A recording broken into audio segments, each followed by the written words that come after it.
আজকে Real Madrid ঘরের মাঠে জুভেন্টাসের সাথে উইন হয়েছে 1-0 গোলে মাত্র। এবং তার সাথে রিয়াল মাদ্রিদ এখনও চ্যাম্পিয়ন্স লিগে আনবিটেন রয়ে গেছে। তো চলুন প্রথমে দেখে আসি চ্যাম্পিয়ন্স লিগের আনবিটেন দলগুলোকে। প্রথমেই রয়েছে বর্তমান চ্যাম্পিয়ন দল পিএসজি, তারপরে রয়েছে বায়ার্ন মিউনিক এবং ইন্টার, আর্সেনাল এবং পঞ্চম স্থানে রয়েছে সবার নিচে আনবিটেন দলগুলোর মধ্যে সবার নিচে রয়েছে রিয়াল মাদ্রিদ। এই 5টা দল এখনও চ্যাম্পিয়ন্স লিগে একটা ম্যাচও হারে নাই এই রাউন্ড অফ 3 পর্যন্ত। তো চলুন আবার ম্যাচে ফেরা যাক। আজকের ম্যাচে একমাত্র স্কোরার জুড বেলিংহামের একমাত্র গোলে আজকের ম্যাচটা উইন হয়েছে রিয়াল মাদ্রিদ এবং হেরেছে জুভেন্টাস। জুড বেলিংহাম অনেক দিন পরে আজকে রিয়াল মাদ্রিদের জার্সিতে গোল করেছে। জুড বেলিংহাম লাস্ট গোল করেছিল কবে জানেন? ওই যে ক্লাব ওয়ার্ল্ড কাপ খেলা হয়েছিল না ইউএসএতে, মায়ামি, সেইখানে লাস্ট স্কোর করেছিল জুড বেলিংহাম। এবং তারপরে তাকে শোল্ডার ইনজুরির কারণে তাকে সার্জারি করা হয় এবং তারপরে রেস্টে ছিল লম্বা সময় 3 মাস। তারপরে স্ট্রাগল করেছে, আবার ম্যাচে ফিরেছে, সাবস্টিটিউট হিসেবে খেলেছে, এখন প্রফেশনালি স্টার্টিং 11-এ খেলেছে এবং ম্যাচে স্কোর করেছে। এবং আজকে 11 ম্যাচ পরে কিলিয়ান এমবাপ্পেকে থামানো গেছে, যে কিনা টানা back to back 11 match score করে গেছে। সেটা ক্লাব এবং কান্ট্রি মিলে 11 ম্যাচ নন স্টপ গোল করে গেছে এবং তাকে আজকে থামানো গেছে, কোনো স্কোর করেনি এমবাপ্পে, কোনো অ্যাসিস্টও করতে পারে নাই। এবং ভিনিসিয়াস জুনিয়রের কথা যদি বলি, ভিনিসিয়াস জুনিয়র কয়েকটা ম্যাচ সাবস্টিটিউট হিসেবে খেলেছে, আজকে সে স্টার্টিং 11-এ ছিল। এবং যদি রাইট উইংয়ের কথা যদি বলি, সেখানে আজকে একটু পরিবর্তন এসেছে। বেশ কয়েক ম্যাচ ধরে দেখা গেছে সেখানে ফ্রাঙ্কুস মাস্তান্তুনও খেলেছে, কিন্তু আজকে সেখানে স্টার্টিং 11-এ ছিল ব্রাহিম দিয়াজও কোচের ভরসা রেখেছে এবং ম্যাচটাও খেলেছে ভালোই। আজকে ব্রাহিম দিয়াজ বেশ ভালোই চান্স ক্রিয়েট করেছে এবং শ্যুট করেছে 4টি, তার মধ্যে 3টি ছিল অন টার্গেট।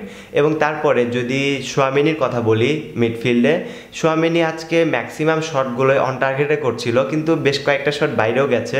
আজকে ফার্স্ট হাফে এবং সেকেন্ড হাফে রিয়াল মাদ্রিদ অনেকগুলো কর্নার শ্যুট গেইন করে, যে কর্নার শ্যুটগুলো ম্যাক্সিমাম শ্যুট করছিল আর্দা গুলার, এবং সেই শ্যুটগুলো ম্যাক্সিমাম শ্যুট হেড দিচ্ছিল সোয়ামিনি অথবা বেলিংহাম অথবা অন্য কোনো প্লেয়ার, কিন্তু ম্যাক্সিমাম শ্যুটগুলোই দেখা গেছে সোয়ামিনি হেড দিয়েছে, সেইগুলো কিছুটা বারেও ছিল কিছুটা বাইরেও ছিল। তারপরে ডিফেন্সের কথা যদি বলি, আজকের ম্যাচের 2 centre back either Militao and Raul Asensio and either Militao আজকে অনেক সুন্দর একটা ম্যাচ উপহার দিয়েছে আমাদেরকে।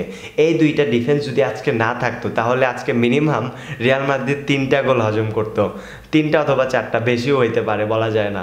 কেননা এই 2টা ডিফেন্ডার আজকে যেই পরিমাণে সেভ দিছে, যেই পরিমাণে হ্যাসেল পোহাইতে হয়েছে এই 2টা ডিফেন্ডারকে, মাদ্রিদ আজকে অনেকগুলো বল লস্ট করেছে, যেগুলো পরবর্তীতে কাউন্টার অ্যাটাকে পরিণত হয় জুভেন্টাসের। এবং সেই শটগুলো রিয়াল মাদ্রিদ অনেক ভালোভাবেই সেভ দিচ্ছিল। 2টা শ্যুট সেভ দিতে পারে না রিয়াল মাদ্রিদের কোনো ডিফেন্ডার অথবা প্লেয়ার, সেই 2টা শ্যুট আজকে সেভ দিয়ে দেয় থিবো কর্তুয়া। এবং আজকের ম্যাচে টোটাল সেভ করে থিবো কর্তুয়া 4টি ম্যাচ। আজকে থিবো কর্তুয়ার 2 হাতটা যদি না থাকতো তাহলে হয়তো বা মাদ্রিদ আজকে অনেক বড় ব্যবধানে হারতো। থিবো কর্তুয়ার জায়গায় যদি লুনিন থাকতো তাহলে আজকে মিনিমাম একটা গোল মাদ্রিদ হজম করতোই। যাই বা হোক, ফুটবল একটা স্কোরের খেলা এবং এই স্কোরের খেলায় আজকে হেরে গেছে জুভেন্টাস এবং জিতে গেছে রিয়াল মাদ্রিদ।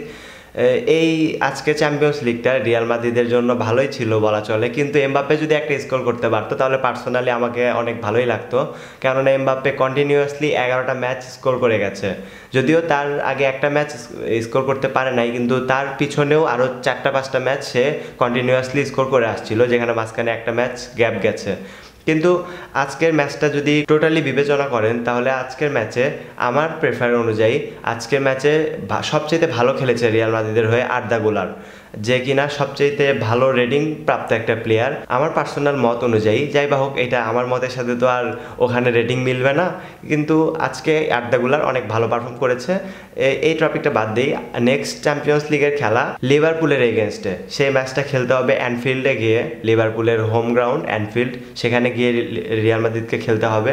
এবং তার আগে মাদ্রিদের 2টা লা লিগা ম্যাচ রয়েছে, যার মধ্যে একটা হচ্ছে এল ক্লাসিকো, আগামী 26 তারিখে রাত 9:15 সময় খেলা হবে এল ক্লাসিকো, যেটা হবে রিয়াল মাদ্রিদের ঘরের মাঠে, অর্থাৎ এল ক্লাসিকো সান্তিয়াগো বার্নাবিউতে হবে। দেখা যাক সিজনের ফার্স্ট এল ক্লাসিকো ম্যাচটা কেমন হয়। তো গাইস, আপনি চাইলে কমেন্ট করতে পারেন এল ক্লাসিকো ম্যাচে কে উইন হবে এবং এল ক্লাসিকোতে ফার্স্ট স্কোর কে করবে। আপনি চাইলে এটাও কমেন্ট করতে পারেন। আপনি চাইলে এটাও কমেন্ট করতে পারেন এল ক্লাসিকো ম্যাচটা কি জাঁকজমকপূর্ণ হবে, কোনো মারামারি থাকবে নাকি থাকবে না। তো আশা করি ভালো থাকবেন, সুস্থ থাকবেন। আল্লাহ হাফেজ।